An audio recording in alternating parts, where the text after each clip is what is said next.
We are back. We are back, guys. Another audio only podcast this week. Should be back next week on video and hopefully in the new studio. Looking forward to that. Hopefully it'll be ready by next week, if not early July. UFC Fight Night back at the Apex, which nobody wants to see, right? We don't want to see cards at the Apex anymore. The small cage, the limited crowd. We don't want it. Fighters don't want it. They have been trying to get fight nights more on the road, which I do appreciate. But we are still seeing these cards at the Apex. It's not a great card, guys. It's a bad card, at least on paper. The card is also pushed back to fit more the Japanese time for fans. Due to, obviously, Tahira being in the main event, one of their best prospects, I think, to come out of Japan for a while. He'll be fighting Perez in the main event. I'll break down the main card like usual, provide free picks, leans, price talk, and more. Systemsportscapping.com or link.me/systemcapping. Client packages available over there. We got Euro Cup around the corner, guys. Euro Cup starts tomorrow. I have an all-access package now available. Big shout out to the people and the clients that purchased that already. We've had a lot of success in these tournaments. If you haven't already, also checked out my Euro Cup preview. We got some future predictions over there. I break down the event. Check that out on any platform. Let's do a UFC Louisville recap. A quick one here. A lot of chatter, obviously, about the Cannonier fight, the early stoppage. I did agree that it was an early stoppage. Would have it changed much, though? I'm not too sure. Right? Cannonier obviously was hurt fairly badly. I think the fight was fairly close going into that round. But obviously, Imavov was pulling away, right? Hurting Cannonier. Cannonier looked okay at times in the fight. But like I did mention, I did have a very small unit on him just due to the value. I did think he was the better fighter if fully healthy. But got caught. Got hurt in that fight. Definitely an early stoppage, but would it have changed much? And I don't believe so. Right? I thought probably Cannonier would have lost that fight because of that damage that he took in that round. Before that, though, fairly even. You know, that's a good ref too, right? Herzog's a good ref. You don't see that too much from him, but he did come out and apologize. I actually did not see it, but I did hear from a few people that he came out and apologized for it, and did. I'm sure think he was wrong, and it was an early stoppage. I was on the Jared side, so due to that, no profit on this card. It was a smaller unit card. These smaller cards, I usually don't have large client cards or large unit size plays. For example, I hit a nice ticket with Dominic Reyes at plus 185. I gave that out to you guys as well. Hopefully you did tail that. Too much value on Reyes in a do or die situation. And compare resumes, right? Jacoby Jones and Dominic Reyes, who they were fighting, right? Reyes getting beat up against the world's best, right? Jacoby Jones was beating up, mid-tier guys. So Reyes, ton of value there. He cashed it, hurting Jones early in that fight, and great value there on Reyes. So definitely happy about hitting that ticket, right? He doesn't want to fight for 5 years. I get happy for fighters, and that was a perfect situation where to get happy for a guy, right? Big bounce back after some dark times, I'm sure Dominic Reyes went through with those losses, and bad losses too, right? Hurt badly in those fights. But he came back, dug deep, and showed that he is still up for this. A title shot, probably not, but hey, this division, you can go on a little bit of a run and get back in there, so you never know. Let's do an update here. Update 21-2 pay-per-view run is still alive. 91%, guys. Average line plus money. Keep that in mind. 36-16 all cards run. 70%. 69% 2-fight parlays. 23-24 years. So it's long term now, guys. Average line plus money on all of these records. Thanks to everyone listening on Spotify, Apple Podcasts, or YouTube. It's audio only this week. Like I mentioned, we'll get back to video for YouTube viewers. let's get right into it. Let's get right into it. Shop around. Have multiple sports books. Like I stress every week to you guys, prices vary a ton. You want the best price out there if you're betting on your guy. Have multiple sports books. Have funds available, multiple sports books to get the best price out there. Main event, Perez, plus 162 versus Tara, minus 188. Value on Perez? We saw him come through last time as an underdog versus Nicola, catching him with a big KO punch. And now we see him again as a dog in a main event where he just was in a main event. Remember, he was in that main event 5-rounder. Herrera, undefeated. Yes, a lot of hype around him. Excellent grappler. Great submission game. However, the guy he continues to improve his striking too, but the guy just has not fought anybody, right? Bottom of the barrel guys for the most part, right? He has 15-0 undefeated, looks pretty. This is going to be his toughest test yet. It's not even that close. And you're giving me minus 188. Big spot, main event. Tough to get to at minus 188. The resume between these two are night and day. Perez has fought the best of the best in this division. Has many more fights. I love Perez's solid takedown defense at 80%. He can wrestle. We know he's a black belt. It's funny. He's a black belt. He's been submitted 5 times in his career.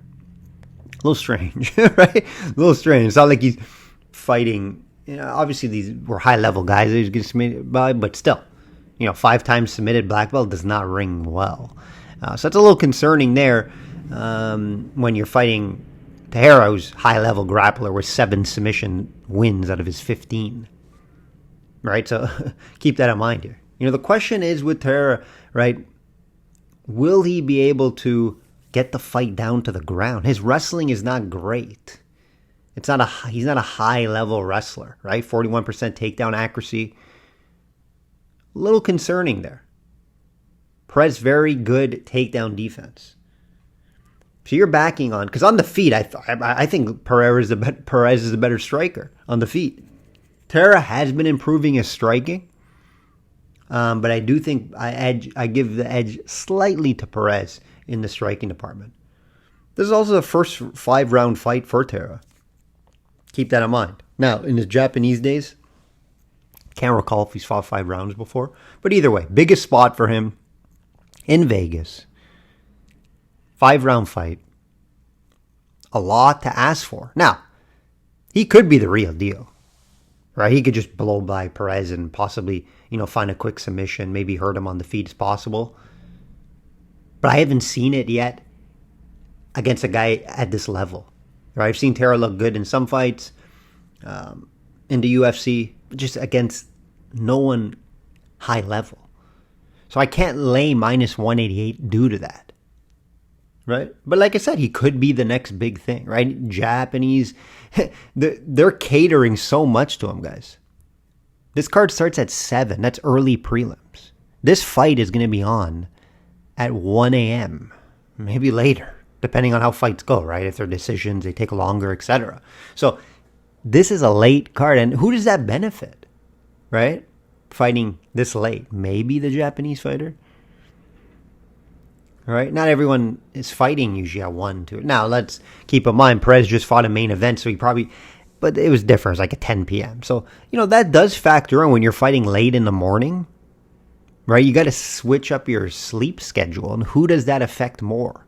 That's tough to call, right? That's not something I can tell you. For me, I won't have any bet on this for clients. This is going to be a very small client card, maybe even a card that I pass on. But if I had to bet this fight, you could only look at the value at Perez. I can't lay this price on Tejera. Even though, like I said, could be the next big thing. It is possible. I just need to see it first with my own eyes against good competition before I pull the trigger. Could be a good fight, though. Kind of excited. Hopefully I can stay up for it. Askarov minus 1,200 versus Tricolo, plus 700. One of the biggest favorites I've seen in a while, to be honest. Right? Bo Nickel, I can recall. I remember Valentina Shevchenko. Used to be some crazy prices like this as well. We've seen a few, but we're back in this. And, you don't really have to break it down too much. He's going to win this fight. I believe he's better everywhere. I know Tricoli's decent wrestler and grappler, but Oscar's going to have a big advantage on the feet, and that's where I expect him to hurt him. So I expect, Oscar, he's very highly talented. Look at some of his fights. They're against veteran guys that he's won. I know he hasn't had a ton of UFC fights, right? But beating Phil Hawes, beating Wally Alves, those are pretty good wins, right? Pretty good wins. Brazilian here making his debut, right? So this is a crazy co-main event. Like, how do you put this as a co-main event? You know the card's bad when it's a co-main event. Now you get to, display Alice Karava. I get that. Which you want to display him, and hopefully he runs through the guy. I expect him to finish this fight probably in the first or second round. So they want to display him, right? Get some eyes on him. I get it. But again, it's going to be like at 12 o'clock. I don't know how many people are going to be seeing it. 12, 12:30, depending how this card goes. But yeah, minus 1,200 is just not a bettable line. How do you bet this line? Right? Even if you bet it by finish, it's going to be high minuses. So this is just not a bettable fight. There's no plus 700. You just can't get to the Brazilian. I don't see a path for him to win this fight. So obviously, Alice Karava should win this fight. Can't bet it though, due to pricing concerns.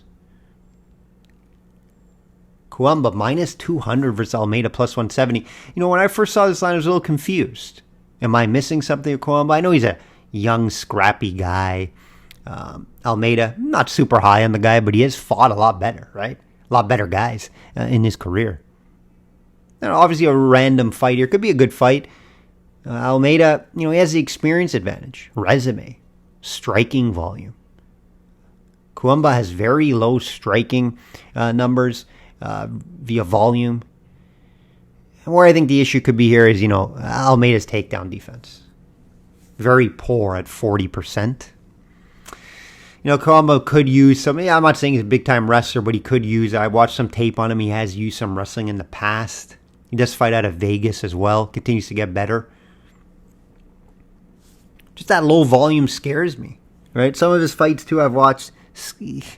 Just not a complete guy yet, right? Still a young fighter. And I don't think he's ever going to be a big-time fighter in the UFC, but could hang around, right? Just impossible to bet him at this price of minus 200.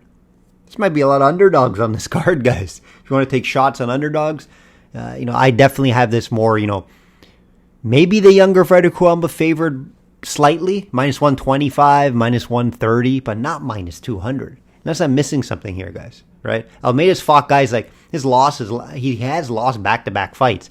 And that's something also, he's going to be going into this fight maybe for his job, right? Losing 3 fights in a row in the UFC is never a good thing. So he could be fighting for his job here. But these losses are respectable guys, right? Andre Touchy-Feely and Pat Sabatini. Respectable guys. Not high-level guys, but respectable guys. So he's not getting beat up by some bums. Let's keep that in mind here. Right? I'm not high on Almeida, but the only way, if I had to bet this fight, gun to my head, it would have to be Almeida in the plus money. Not going to make my client card. Like I mentioned, small client card this week.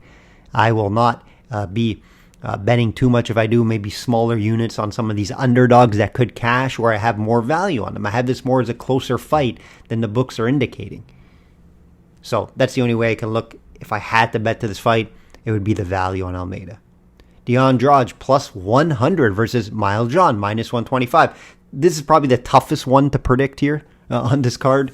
The line tells you that too. And again, there's value on the plus 100. On Andrade, shop around, probably getting it even a little better. It is a fight that could go either way. I do agree with the line. It's pretty much a 50-50 fight here. I'll give Andrade, the better resume, of course. He has a nice win over Cody Stamann last time out. Not a pushover. His losses are against top-level guys. Nurmagomedov, Lerone Murphy, Peter Yan. That's his last 3 losses, guys. Right?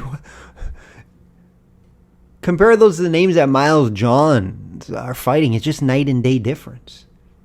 Night and day difference. Now, I know John's on a nice little run here. 3-fight unbeaten streak. One he had a no contest, but he has wins over Morales and Cody Gibson. Fairly good fighters. Fairly good fighters. And, Johns is going to have the wrestling advantage here. So that is probably why he's slightly favored here. Right? Stats are fairly even besides that, wrestling advantage to Jones. Striking's fairly even. So that's where I think Jones is gonna have to take advantage here. And, he has had cardio issues before. So if he's trying to wrestle from the opening bell, if it does get to the second, third round, we know D'Andrade usually comes in good shape. We have seen Johns struggle before with cardio later in fights. So, like I said, where he has the advantage is grappling, is, maybe getting him against a cage, wearing him down, try to get this fight down to the ground, wrestle a little bit. But can he do that for all 3 rounds? Right? That's why I can't bet this fight. Too many questions. Again, gun in my head, I take the plus money. I do think a couple of these plus monies are going to come through on this main card. So that's the only way I can look. But again, I'm not going to bet this fight, guys. Almayev. I can't pronounce that, guys. I'm not good with some of these European or names. He's from Kazakhstan, right? This guy? Yeah. Kazakhstan. Minus 550 versus Johnson, plus 400. Big favorite here. Big favorite here. And for a good reason, I'm high on the fighter from Kazakhstan. Some nice wins in the UFC already. Hasn't lost since 2017. Johnson, 8 losses on his resume. Right? 1-1 in the UFC and has been submitted 4 times. Against a guy that has 9 submissions. Do the math if you want to if you want to improve this price, minus 550, which is pretty much unbettable. I don't bet lines this high. No value in them. So I usually find outcomes. If I had to find an outcome, it would have to be by submission. Right? Johnson has a terrible takedown defense at 30%. Small sample size, yes, but 30% takedown defense is bottom of the barrel, guys. Bottom of the barrel. Just hard to see where Johnson wins this fight. The only thing I can say is, and you're going to want to watch the scales, he's coming down, from 135. How is he going to cut the weight? Is this fight even going to happen? He's going to be a lot taller. He's about 6 feet. He's going to have a big advantage there. But for takedown defense, it's not good. You have a smaller guy who's going to be able to go for the legs and take you down. But is the strength going to be a concern? We saw with Soriano. Strength was a concern for Baez. Right? On the wrong side of that. Because the strength was a concern when he came down. So keep that in mind. And I have seen Johnson, get taken down, but also able to get up in some of his fights. So I wouldn't say all in on the fighter from Kazakhstan. But I do like him to find a victory here. And like I said, if you want to improve the price, look at a submission prop if you can get good plus money out there. Again, you're taking a little more risk on these outcomes. So I always suggest never to have larger units on them because you're predicting how a fight's going to end. That's never easy. Predicting who's going to win the fight, not as hard, right? That's what I'm able to do best. And I do hit a lot of outcomes as well. But what I'm trying to say is to you guys, just some advice that I use as a system. When you're betting outcomes, make sure they're smaller units. Right? You don't know if the fight's really going to end by... Sometimes you do, right? Sometimes I'm fairly confident because you look at the finish prop, it's like minus 100 or plus 100 or plus... It's low and they also think that's how the fight's going to end. And sometimes they're right as well. Yeah, if you can get a good price on a submission prop, definitely worth a look due to the poor stats from Johnson. That will do it, guys. That will do it. Thanks for listening. YouTube watchers, I will be back on video either next week or the week after. New studio, so look out for that. Like I always say, guys, bet smart and know your limits. If you're staying up for this main event, could be a good fight. It's going to be late. 1 a.m. roughly Eastern time to cater to the Japanese fans. A lot of hype around him. Let's see if he can deliver against his toughest opponent yet. Enjoy the card. Take care.